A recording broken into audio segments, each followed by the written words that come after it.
Não se esqueça de se inscrever no canal, deixe seu like e ative o sininho.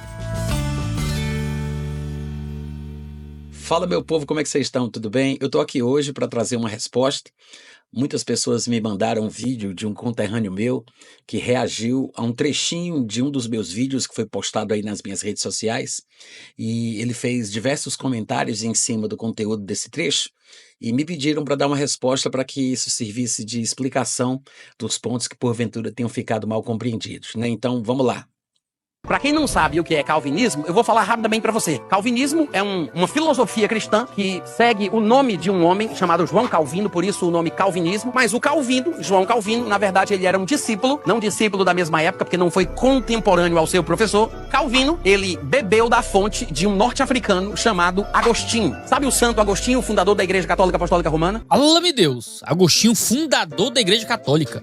Quem é que defende isso? Católicos defendem que quem fundou a Igreja Católica foi Jesus. Protestantes geralmente defendem que a Igreja Católica foi se desenvolver de forma gradual e você conseguiria marcar o início da Igreja Católica no Grande Cisma do Oriente. Ali já é quase 5 séculos, sei lá, depois de Agostinho. Quem é que acredita que Agostinho fundou a Igreja Católica? Católicos não creem nisso, historiadores protestantes não acreditam nisso. Não sei onde é que essa informação é nova pra mim. Eu acho que eu nunca vi ninguém dizer que Agostinho fundou a Igreja Católica, mas vamos lá. Bom, primeiramente aqui você vê que ele demonstra espanto, o que é normal, porque ninguém é obrigado a saber de tudo, né? Mas talvez ele não tenha compreendido o que eu realmente tenha querido dizer. Você vai observar que ao longo do vídeo, depois eu vou citar que Agostinho ele vai se converter no ano de 386 através da pregação de um padre chamado Ambrósio. Ora, se ele ouve a pregação de um padre Ambrósio, que é um dos proponentes da Igreja Católica Apostólica Romana, é lógico que eu não estou falando que Agostinho foi o que instituiu a igreja, a sua estrutura, que a iniciou e assim por diante. Obviamente que Agostinho não foi o fundador da instituição conhecida como Igreja Católica Apostólica Romana, até porque isso é um fenômeno que se dá ao longo das eras, como o próprio Iago reconhece e fala aí no vídeo, né, que diz que historiadores protestantes têm esse consenso, mas na verdade há muitos outros episódios que vão contribuindo para essa definição.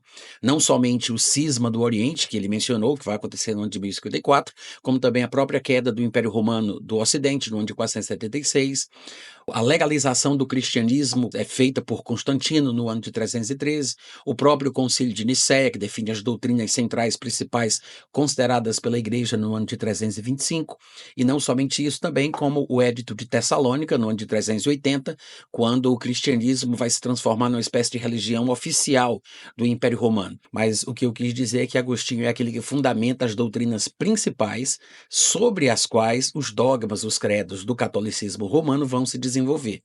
E no começo ali, quando ele faz essa graça, né, de dizer que não conhece ninguém que tenha dito isso, quem poderia ter dito isso? Ele talvez não saiba, ou talvez ali pelo momento ele não conseguiu lembrar, mas alguns calvinistas fazem essa associação direta. Eu estou com um livro aqui na minha mão, que foi escrito pelo Lawrence M. Vance, que é bem conhecido, é antigo, mas ainda muito útil e atual, que se chama O Outro Lado do Calvinismo. E ele faz uma coletânea de citações de textos tirados de livros de calvinistas a respeito de diversos assuntos. Para quem não conhece o livro é esse aqui, tá? Esse livrinho aqui, vendido pela editora Reflexão aqui no Brasil, né, em português. E no capítulo 2... que trata sobre a origem do calvinismo, ele vai falar bastante sobre Agostinho, que é o principal proponente para a formação doutrinária do pensamento atual chamado de calvinismo, tá? Na página 56 do livro O Outro Lado do Calvinismo, de Lawrence Vance, tem um subtópico aqui chamado de Catolicismo e Agostinho. E ele diz o seguinte: certamente não é comum que aqueles a quem os protestantes enaltecem sejam igualmente reconhecidos pela Igreja Católica Romana. No entanto, esse é o caso de Agostinho. Juntamente com Jerônimo, Ambrósio, Gregório o Grande, Agostinho é tido pelo catolicismo como um dos 4 primeiros doutores da Igreja. Ele possui até mesmo um dia de festa na Igreja Católica, 28 de agosto, que é o dia da sua morte. A Enciclopédia Católica o denomina de o fundador do cristianismo ocidental e saúda a grandeza de suas realizações como pensador e teólogo. Desta forma, os calvinistas não são os únicos a recorrerem a Agostinho em favor do seu sistema teológico, pois, como disse certo historiador, dificilmente haverá um único dogma católico romano que seja historicamente compreensível sem referência aos ensinos de Agostinho. Agostinho foi, antes de tudo, um católico romano. Todos os calvinistas, se forem honestos, admitem isso. Warfield, por exemplo, reconhece que Agostinho foi, num sentido exato, o fundador do catolicismo. Philip Schaff o chama de o principal criador teológico do sistema latino-católico, ao mesmo tempo distinto do catolicismo grego e do protestantismo evangélico, o que significa, como outro escritor tão claramente afirmou, que Agostinho foi o primeiro legítimo católico romano. E por aí vai, tá? São muitos textos e, claro, tem todas as referências bibliográficas aqui indicando quais são os livros onde tais calvinistas disseram as citações extraídas, mas entre eles estão esses conhecidos aí, né, como o Schaff, o Warfield, o Loren Boitner e por aí vai, tá? Então tem muita coisa sobre isso em diversos materiais, não é novidade, mas se a gente fosse fazer uma pesquisa, por exemplo, no ChatGPT, né, como o meu conterrâneo fez, você vai ver uma coisa curiosa. Eu coloquei no ChatGPT a seguinte pergunta: você poderia citar todas as linhas de pensamento sobre qual seria o início da Igreja Católica Apostólica Romana e também explicar o porquê de muitos atribuírem ao Santo Agostinho a instituição do catolicismo romano? Claro, nem todos pensam assim, mas nós vimos que alguns calvinistas defendem que Agostinho foi, no sentido exato da palavra, o fundador do catolicismo romano, não necessariamente da Igreja Apostólica Católica Romana, mas do catolicismo, as crenças, a filosofia, a teologia. E aí ele responde da seguinte forma: principais linhas de pensamento sobre o início da Igreja Católica Apostólica Romana. Ele vai colocar aqui as linhas, por exemplo, da Igreja Católica Tradicional, que é aquela ideia de que Cristo foi o fundador, inclusive Pedro teria sido seu primeiro papa, e essa sucessão de autoridades eclesiásticas teria se passado até os dias de hoje. Aí depois vem a linha protestante tradicional. Muitos protestantes reformados afirmam que a igreja primitiva começou pura, mas se desviou gradualmente do evangelho apostólico. Quando teria acontecido isso?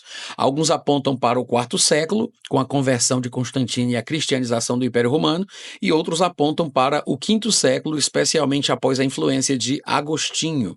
A linha historiográfica crítica, né, que é uma parte mais acadêmica, diz que muitos historiadores seculares ou cristãos críticos apontam para a formação do catolicismo romano como um processo gradual.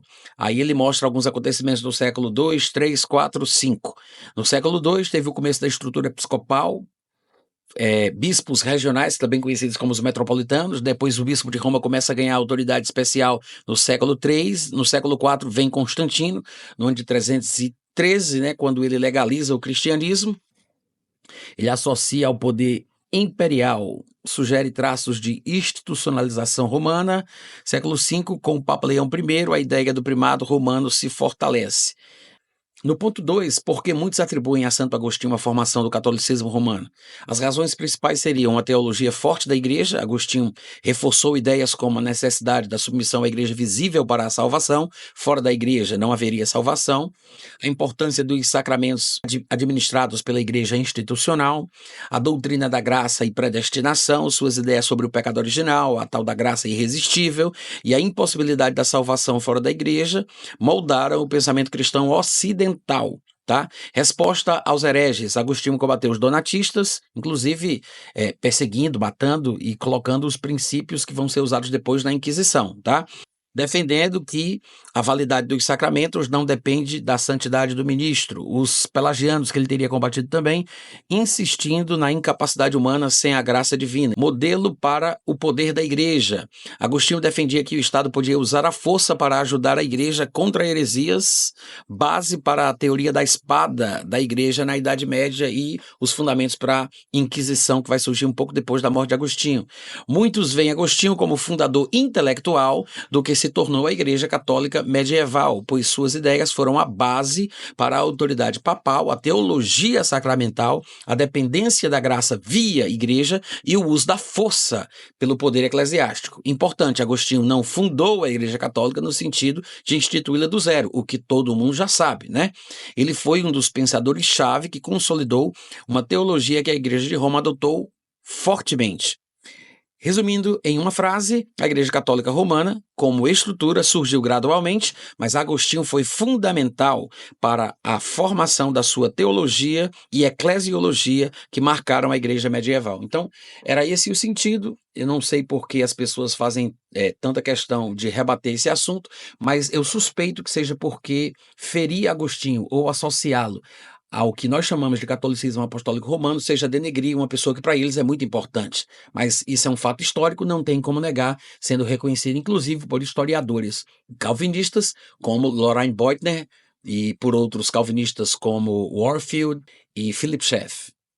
Deixa eu continuar aqui no vídeo para a gente ver o que ele vai dizer mais. Este homem foi considerado como um grande filósofo, um grande doutor da teologia cristã. O meu ponto de vista é que ele foi o maior corruptor da doutrina cristã de todos os tempos. Mas à medida que você se aprofunda estudando a história do cristianismo, da doutrina cristã, e você percebe o que aconteceu na igreja com e através de Agostinho, é de se escandalizar. Ixi! Agora me pergunta assim, ó. Lutero, que foi o grande fundador da Reforma Protestante, ele era um monge agostiniano que defendia que a igreja voltasse às suas origens tradicionais. A ideia do ad fontes, né, do retorno a fontes, aquilo que hoje os católicos são na internet, temos que voltar à patrística, era o que Lutero era no tempo da Reforma. Lutero era o cara do vamos voltar à patrística. E voltar à patrística para Lutero era abandonar o catolicismo. Então, quando ele fala que Agostinho foi o grande corruptor da igreja, cara, olha, eu quero ver. Eu não sou um profundo conhecedor de Agostinho, tá? Porque a história da igreja não é minha área principal de expertise, mas eu li o quê? Umas 4, 5 obras de Agostinho?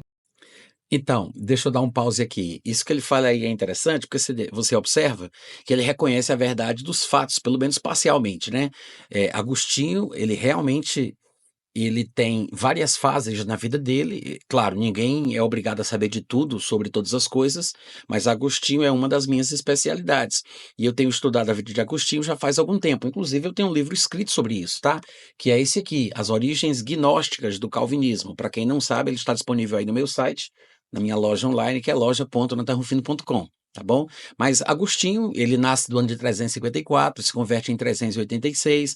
Alguns historiadores acham que ele vai reverter aos pensamentos gnósticos em 396, mas quando você estuda mais a fundo, você descobre que isso só acontece de verdade no ano de 412, que é desse ponto para frente, quando ele vai reverter de forma mais radical e extremada e vai praticamente desdizer tudo aquilo que ele tinha dito antes. E ele morre no ano de 430, tendo então feito declarações diferentes das que ele cria antes. Tanto que 4 anos antes de morrer, Agostinho escreve o livro Retratações, onde ele se retrata do que dizia antes de 412 a respeito de diversas questões. O que Agostinho falava antes estava em linha com aquilo que era considerado ortodoxo até então. Estava em linha com todos os pensadores cristãos anteriores a ele. Irineu de Lyon, Eusébio de Cesareia, até Orígenes, Novaciano, Lactâncio, Efraim Sírio.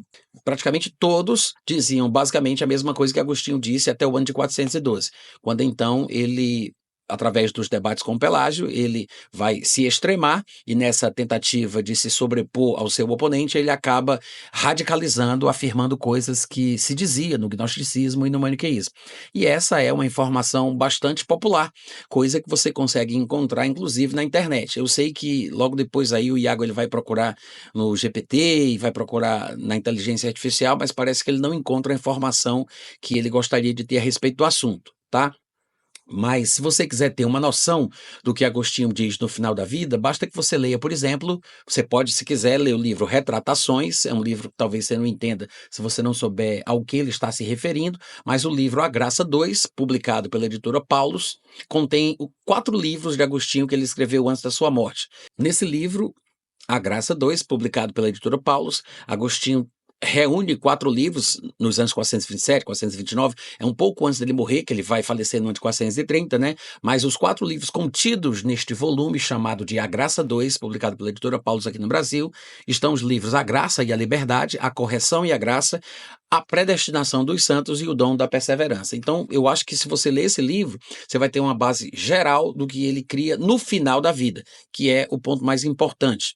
E, embora algumas pessoas não saibam dessa reversão de Agostinho, para o velho pensamento gnóstico, uma coisa que você pode fazer para descobrir é olhar como os gnósticos criam a respeito de textos como Romanos 9, Filipenses 2,13, Efésios capítulo 2, João capítulo 6 e outros textos que hoje são preferenciais pela comunidade calvinista, que foram também usados por Agostinho na sua defesa do predestinismo, do fatalismo e tudo mais.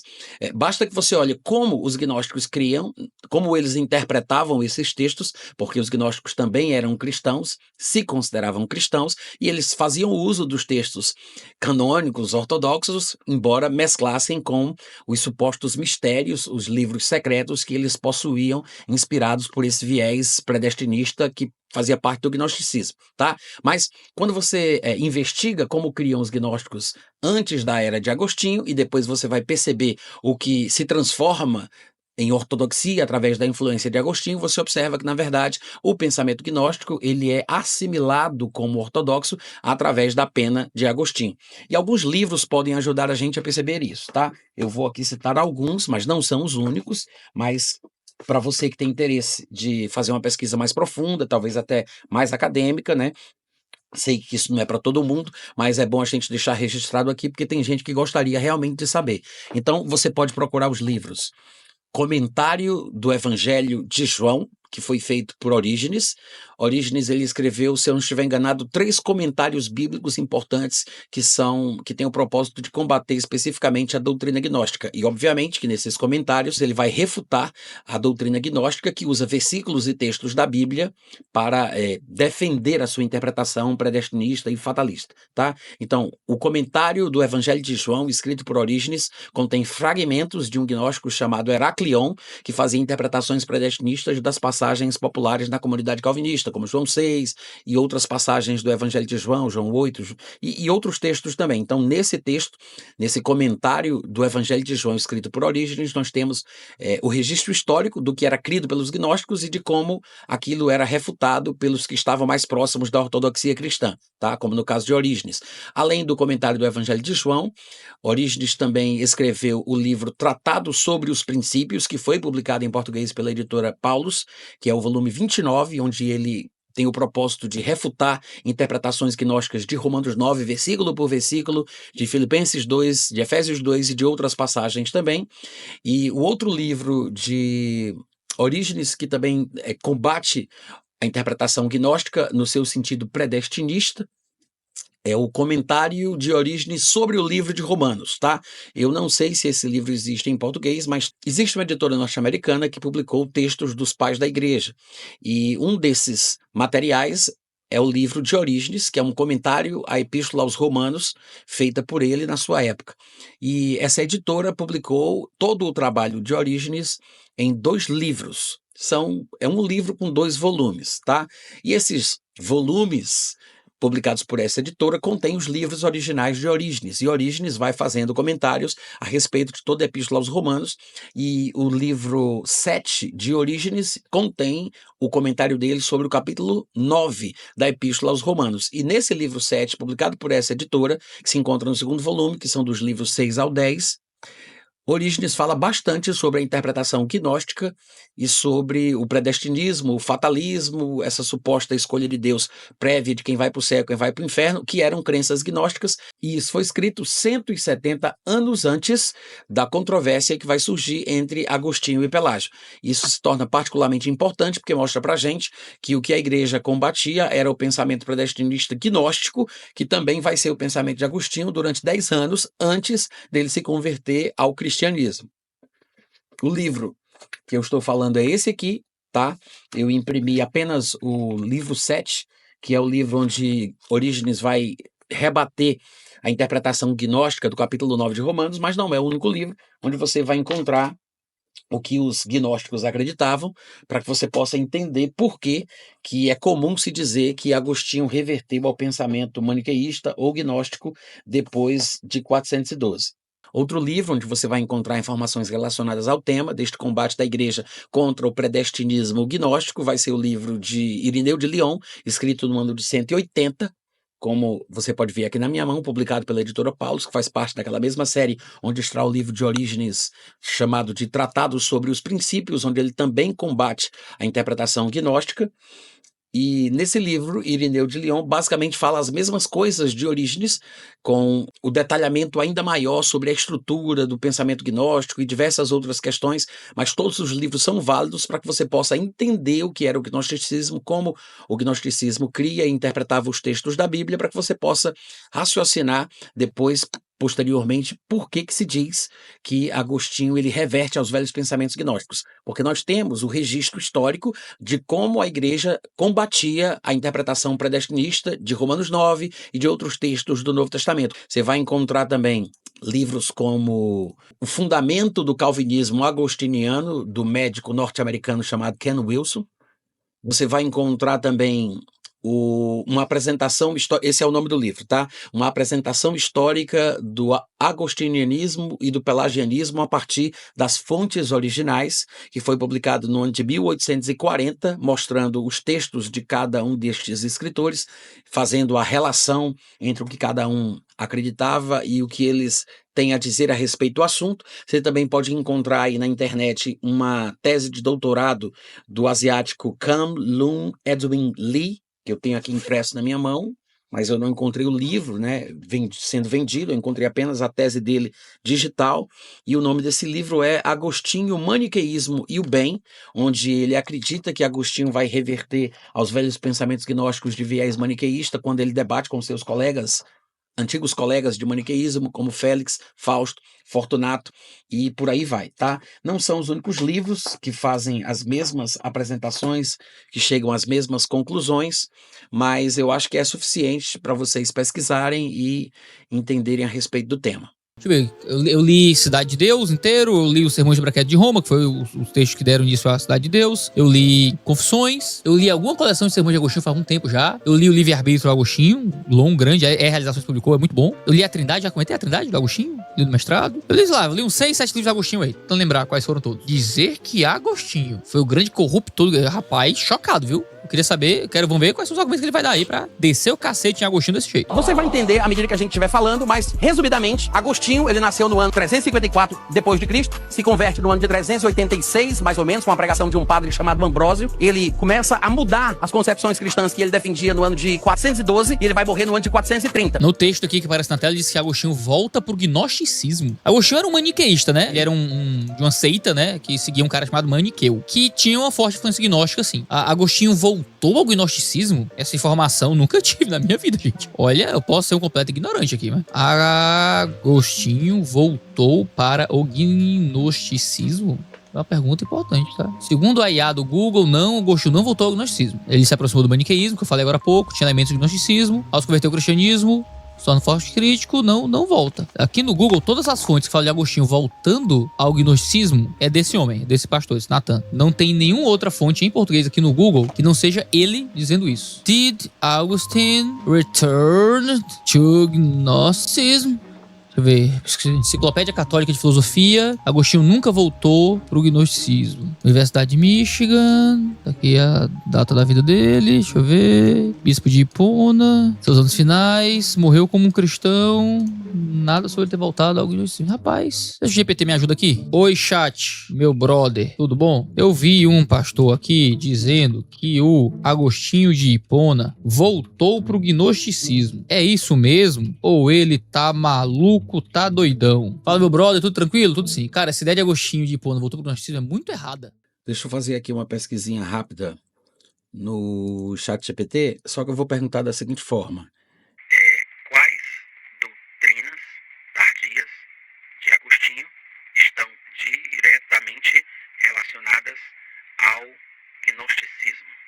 Excelente questão. Santo Agostinho combateu duramente o gnosticismo, especialmente em sua forma maniqueísta, da qual ele mesmo foi adepto por cerca de 9 anos. No entanto, algumas doutrinas tardias dele, especialmente após suas controvérsias com Pelágio, assumem traços que se aproximam de ideias gnósticas, principalmente no que diz respeito à visão da natureza humana, da predestinação, da graça. Vamos pontuar essas doutrinas. Doutrinas tardias de Agostinho com paralelos ao gnosticismo: a doutrina do pecado original, a herança da culpa. Em Agostinho, todos os seres humanos nascem culpados e condenados pelo pecado de Adão. A vontade humana está tão corrompida que não pode escolher o bem sem uma espécie de intervenção divina.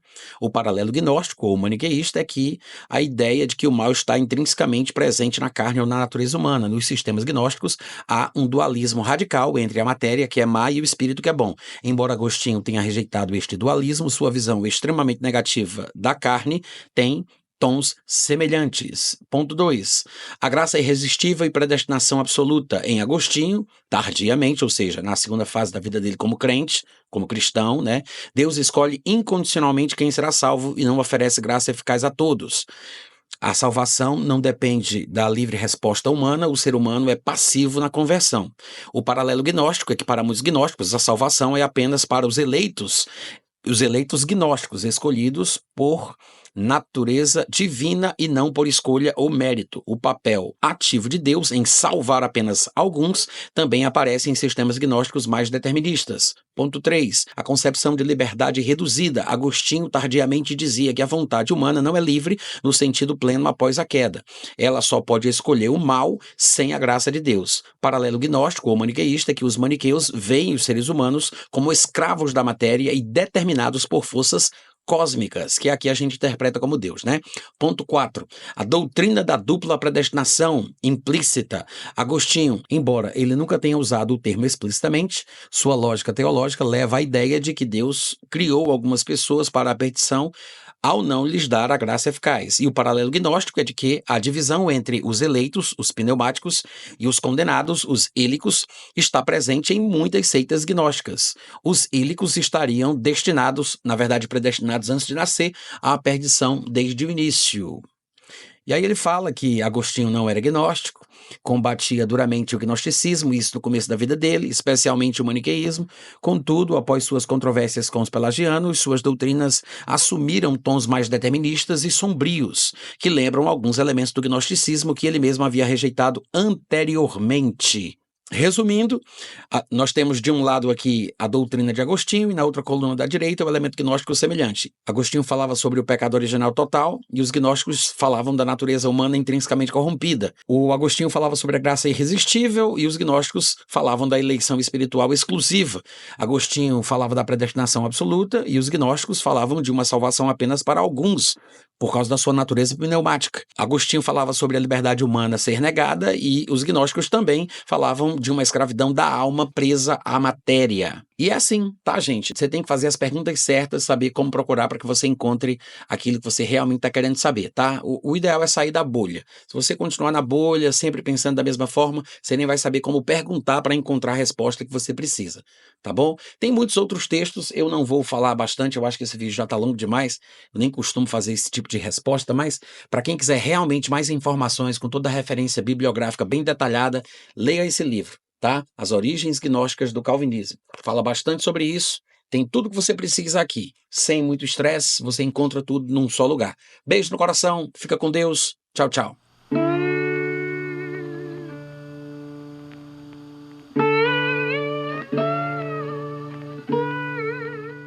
Este é um trabalho independente e conta com a ajuda das pessoas que têm sido abençoadas por ele. Se você quiser fazer parte do grupo de mantenedores desta obra, se informe das opções disponíveis na descrição deste vídeo. Agradecemos pela atenção e pelo carinho. Deus abençoe.